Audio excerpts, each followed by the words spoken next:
गणेश भाई नमस्कार।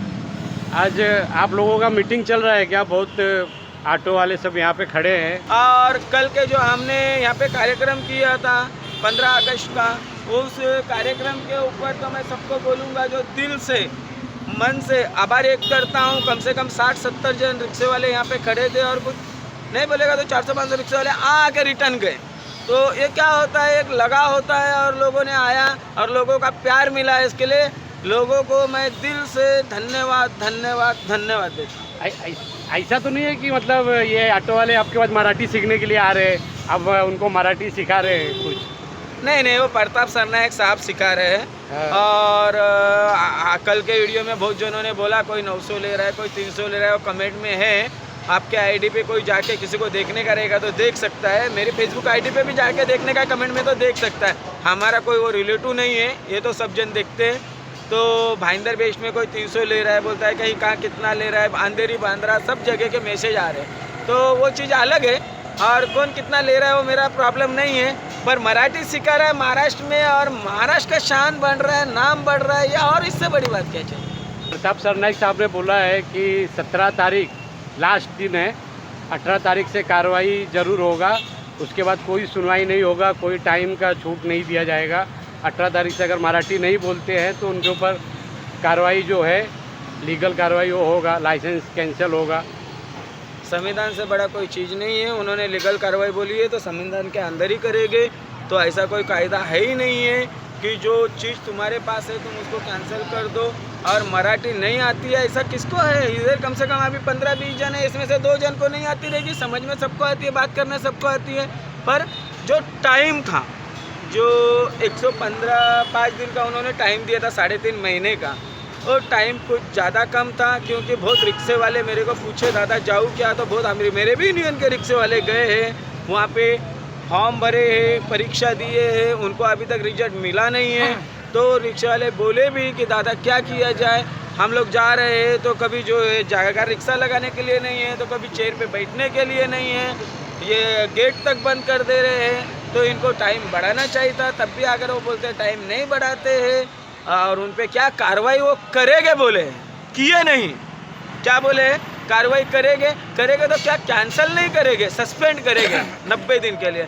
अगर वो सिस्टम में बैठता रहेगा तो पुलिस वाला सस्पेंड करेगा। ऐसा कोई जीआर आया रहेगा तो सस्पेंड करेगा, और ऐसा कोई जीआर आया नहीं है। उन्होंने कल का जो 17 तारीख का कार्यक्रम रखा है, उधर आपने फर्नांडिस साहब आ रहे हैं, आनंद शिंदे साहब आ रहे हैं, सुमिता पवार जी आ रही है और प्रताप सरनायक जी वहाँ पे देंगे। तो इस मुद्दे पे जो मीरा भाईंदर में उत्तर भारतीय हमारे जो अध्यक्ष बनाया, इनको किनको बनाया आपने मीरा भाईंदर में अध्यक्ष, जिनका आप स्वागत करके आए हो, संदीप तिवारी, उनको आप कॉल किए?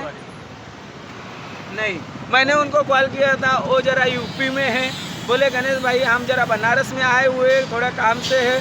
तो मैं बोला देखो संदीप तिवारी जी, आप उत्तर भारतीयों के अध्यक्ष हो तो आपका हक बनता है उत्तर भारतीयों के लिए लड़ना, किसी रिक्शा वाले के साथ अन्याय ना हो ये सोचना। क्यों कि आपको भी मराठी वो भी सीख रहे हो, वो भी मराठी में बहुत प्यारी मराठी बोल रहे थे। तो हम ये चाहेंगे कि संदीप तिवारी जी भी आके बोले हम इस बात पे चर्चा करेंगे गणेश भाई। और मुझे नहीं लगता है जब फर्नांडिस साहब आएंगे तो बोलेंगे जिनको मराठी नहीं बोलने आती है वो यूपी चले जाओ, क्योंकि वो बीजेपी के हैं। और अभी यूपी में सब कार्यक्रम हो रहे हैं, तो ये तो मुद्दा मेरे को लग रहा है ख़त्म है। ठीक। हाँ, रही दूसरी बात, अगर ख़त्म भी नहीं है, किसी पे कार्रवाई होती है और सस्पेंड होता है मेरे यूनियन का, तो वो जवाबदारी मेरी है कि भाई क्यों सस्पेंड किया। नडावड़े साहब से मिल के बात करने के आप भी आए थे, नडावड़े साहब ने क्या बोला था, हमारे पास सब पेपर आए हैं और हम किसी का कैंसिल नहीं करेंगे। और वो कैंसिल करते हैं, उनके डॉक्यूमेंट सही है, तो उन्होंने क्या बोला, हम कायदे के अंदर रह के करेंगे। तो हम न्यायालय में बुला लेंगे, हमारा हक है कि हमको जो दिया गया है वो चीज़ गलत है तो हमको दिया क्यों था।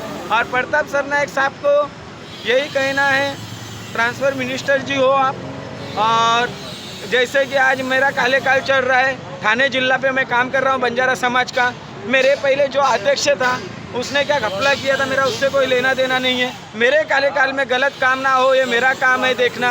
वैसे ही ट्रांसफ़र मिनिस्टर जी मैं फिर से आपसे एक रिक्वेस्ट करूंगा, आपका कालेकाल चालू जब से हुआ है उस बीच में उत्तर भारतीयों को आपने परमिट नहीं दिए क्या? उस बीच में उत्तर भारतीयों को आपने ब्याज नहीं दिए क्या? उस बीच में आपके किसी भी जो ट्रैफिक वाले हैं वो गलत कार्रवाई की है क्या कि गलत वहाँ से कुछ हुआ है उस पर आपका ध्यान देना काम है? पीछे क्या हुआ वो देखना उनका काम नहीं है। तभी भी मराठी सिखा रहे रिक्शा वालों को, तो बुरा क्या है? कोई राज्य में आप रहते हो, जैसे महाराष्ट्र राज्य है, वहाँ आपको मराठी सीखना है और मराठी बोलने हर किसी को आती है, आपको नहीं आती है। कि आप भी मेरे साथ कितनी बार मराठी में बात किए हो, पर उनका काम क्या है इससे आगे गलत ना होवे ये देखना। जैसे कि मैं आप ड्यूटी पे ऑन ड्यूटी रिक्शा चला रहा हूँ, दिन में मैंने एक्सीडेंट कर दिया, नाइट वाला गाड़ी पे जाके बैठ गया, पुलिस वाले ने उसको पकड़ लिया, तो क्या नाइट वाले पे कार्रवाई होगी क्या? नहीं। ऑन ड्यूटी मैं था दिन में, तो कार्रवाई किस पे होगी? जो दिन में था। जो दिन में था, जिसने गलत किया है। तो जो पहले आपका ट्रांसफर मिनिस्टर ने गलत किया है उस ट्रांसफर मिनिस्टर पे एडी लगाइए, उस ट्रांसफर मिनिस्टर पे पीछे सीआईडी जांच लगाइए। जो तुम्हारे जो आईटीओ में अधिकारी थे, जैसे कि ऑनलाइन इंटरव्यू हुआ 28 साल, कितना साल बोले इन्होंने ट्रांसफर मिनिस्टर ने? ये मुद्दा 28 साल से लागू है और जिनको मराठी नहीं आती है उनको कैंसिल किया गया। जैसे ये भाई भैया है जिसको मराठी नहीं आती है तो इसका पेपर साइड में रख दिया गया, कैंसिल किया गया। 1,20,000 देके इसको मराठी कहाँ से आ गया? जब इसको तुमने जगह पे कैंसिल किया था तो वही चीज़ तुम 2 महीने बाद इसको 1 लाख रुपये लेके दिए क्यों? और जिसने दिया है ये बंदे ने लाख रुपया वहाँ भरा, 1,20,000 रुपया, 17,000 का आईडी गया है। बाकी एजेंट ने कितना लिया है, साहब ने कितना लिया है, एजेंटों पे कार्रवाई चालू है। पर जिस साहब ने साइन किया है, कितने साहब को आपने सस्पेंड किए हो, कितने साहब पे आप कार्रवाई किए हो, कितना 15 साल का दाखला बनाया है, जो साहब का साइन है उन पे कार्रवाई की हो। एजेंटों पे आपने कार्रवाई कर दी, रिक्शा वालों पे कार्रवाई करेगा, फिर आपने डिपार्टमेंट को क्यों बचा रहे हो? भैया उन पे भी कार्रवाई करिए। जिन्होंने गलत किया है उनके साथ आप ऐसी कार्रवाई कीजिए, हम आपके साथ हैं। अगर आपको आ जाएगी तो हम आपके सीने से सीना लगा के नहीं खड़े रहिए। तो गणेश चौहान बंजारा मेरा नाम नहीं है, पर कार्रवाई उन पे भी होनी चाहिए जिन्होंने साइन किया है। ठीक है, सही बोला।